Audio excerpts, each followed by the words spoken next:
Ever since I returned to my camp in the north and consulted with the elders and sought the wisdom of the druids and shamans there, I have spent 3 months going from dwarven village to dwarven village, asking them if they had seen a dwarf that spews water.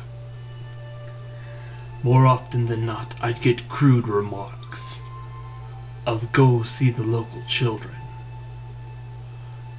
And more than on one occasion, I've had them several try to rob me by telling me they knew where such a person was. I made my way down to a tiny mining town called Tiny Tin. There I met a merchant dwarf who goes to a town where such a dwarf exists. I agreed to protect him in exchange for being allowed to ride with him.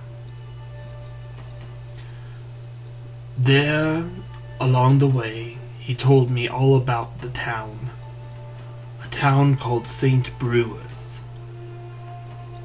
He said many a thing. For example, the entire mountain was turned into a temple carved inside and out for the purpose of brewing ale for Moradin. This is also the biggest brewery in the entire country.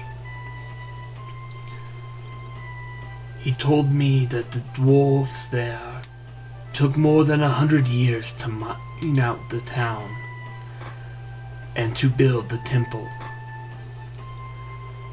There they also have more than 100 floors and 10,000 rooms, so if someone or something was there, it would take an expert to find them. In addition, the entire surface of the town is a farm. More than 125 square miles, the dwarf boasted. And each level below it is filled with shops and homes. The deeper you go, the richer it is. He warned me too that the northwestern end closest to the temple was known as the tourist zone and the holy place. And to the northeast of the town is their forges and stone craftsmen. To the southeast, he told me, was the everyday market and the slums.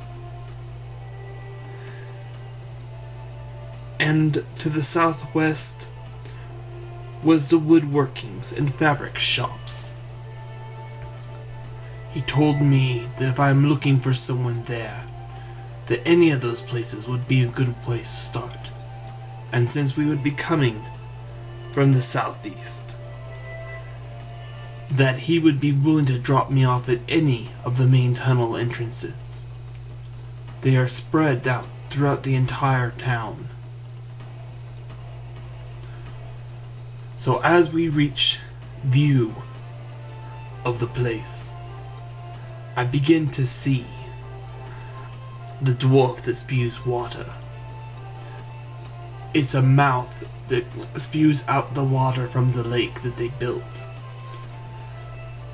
And it makes me wonder and hope that I am on the right track.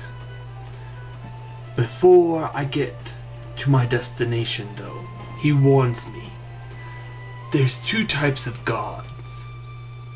One is the regular god, and if I get into a scuffle with them, then I should be certain to tell them I have no intention of fighting. And the second is the holy god, and that I should be careful about them. They are known to club non-dwarves first and ask them questions when they're safely locked up. So the question I should be figuring out now is where I should try to find a thief, catching him and keeping him from being caught.